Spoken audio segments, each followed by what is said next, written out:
the relationship that he has with she's an FBI agent. I can't remember. Abazio. Oh my God, That came out of nowhere for me a little bit. Mm-hmm.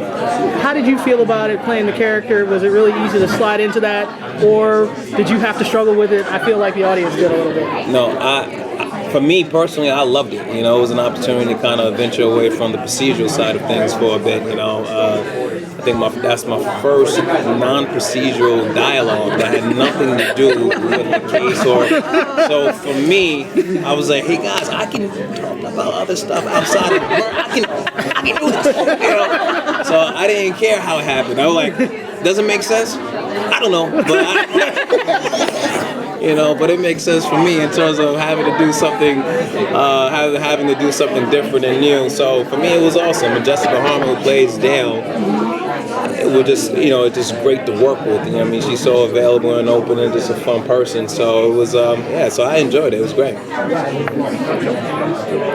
Next. I'm about to do my standard question.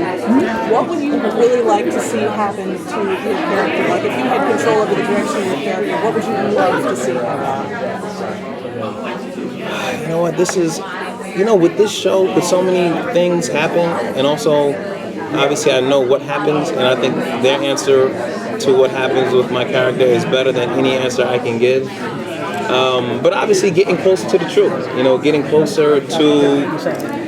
And I think the fans do want Clive to be involved in, to know that there's a zombie world, a zombie culture out there. But I always say, you know, once he finds out, it's opening, you know, Pandora's box. You know, that means there's, for him, in his mind, that means there's vampires in the world. That means there's werewolves. That means there's Santa Claus. You know, there's a tooth fairy. You know, it opens up all that, you know, for him, because he does represent a real person, you know, in the real world that we live in. You know, in terms of watching Game of Thrones, his favorite show. It exists in our show. You know, he dressed up as Drogo, you know, and so I think it would be, but I think seeing what that real world reaction would be fun for me to play and for me to see, and I think for the fans to see as well. So I think just getting closer to this zombie culture. What's been the hardest so far to play? Like, do you remember any particular moment that you thought was hard to really bring across and anything else? You know, the hardest thing, I swear, the hardest thing is probably just being, playing everything straight. And because the outtakes, we laugh and we clown around, you know, but I can't. You know, I got to sit there and hold it together, you know, and, you know, just give the looks and things. And because it's not amusing to him. He's a tunnel vision guy. He's at work, where Malcolm would just be like, what? You know, I would say, why? I would say different things, you know, but not him. Not him. He's a very, very by the book. He's at work. He's very, very on tunnel vision, just focus on the case at hand. So that's been pretty. If anything had to be difficult, I would say that, just because I have to resist the temptation of laughing and clowning around. You know, I have to resist those urges.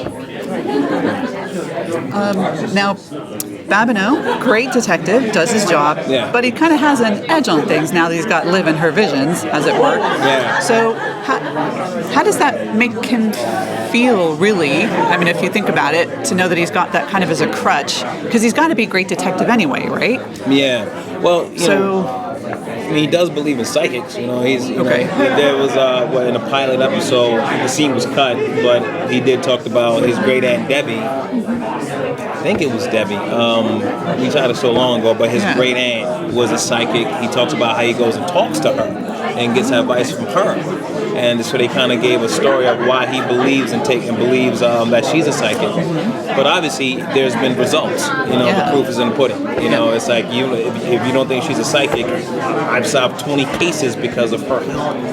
And so how do you explain that if she's not a psychic? So there's no one who can convince him anything different, because he's been so successful because of Liv and her visions. And no other detectives want to tap into that, do you think? Sure. I think sure, absolutely. Like, hey, she's mine. Absolutely. Yeah. You know, there is a moment coming up where Clive is a little possessive. Like, are you telling your visions to somebody else besides me? There you go. Okay. Hold on. This is an exclusive. Okay. I get these visions. So they do have a moment where he does get a little jealous when another detective comes up and he thinks she's working with him. So that was actually fun to play. She's like, no, comedy.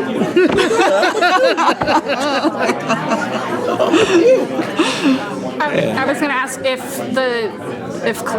his belief in the supernatural is maybe why he's not fazed by Liv's personality shifts from week to week, or Sure. how does he rationalize her like different wardrobes, different attitudes from week to week to week? Like, how does it make sense to him in his head? Yeah, we know what he did say. There was like a throwaway line in 2 episodes ago where he did say, you know, she takes on. He talks to Robbie like, have you noticed? Like, because I've noticed. Have you noticed? Right. And then Robbie Lodge goes, I don't know what you're talking about. Yeah, he goes, what are you talking about? You know, so, but he obviously does notice. He goes, I just roll with it because I got work to do.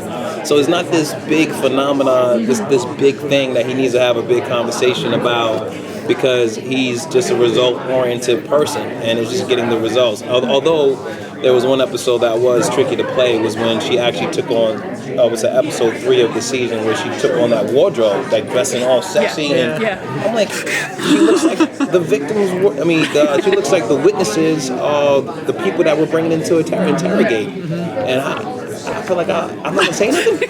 And they're like, no, you stay working on the job. You're not going to say a thing.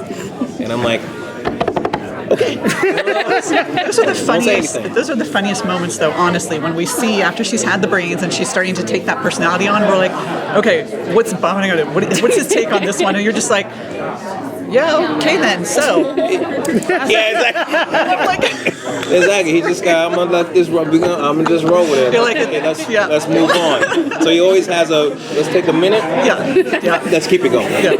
Once Babido finds out about zombies, which I'm assuming is gonna happen at some point, would you like to play a zombie? Would you like his character to be turned into a zombie? See, I don't know. We have a joke on set where it's just like we don't know if I can rock the zombie look. I don't know how to. You know, I mean, we're like. I think I'll look more ashy than pale. I don't know if it's gonna work. Just don't know if we got enough lotion. I don't know. Actually meant the character. Oh my god. Oh wow. Great. That's something we never thought of before. Now I'm gonna think about it. Okay. Like, oh my god. I don't know. I don't know. Wow. I don't know if he could. I don't know if he could put that on. But you know, and I don't think Clive got the palate for the brain eating. Maybe if Liv put out a brain eating cookbook and he takes some of those recipes. He's got all the recipes. He's got all the recipes. Yeah, then maybe he could work that out. But I don't know. I don't think Clive would take it to the zombie world, being a zombie too well. Yeah, it'd be a tough sell for him. Yeah, it's a tough sell. Okay. Tough sell. All right, thank you.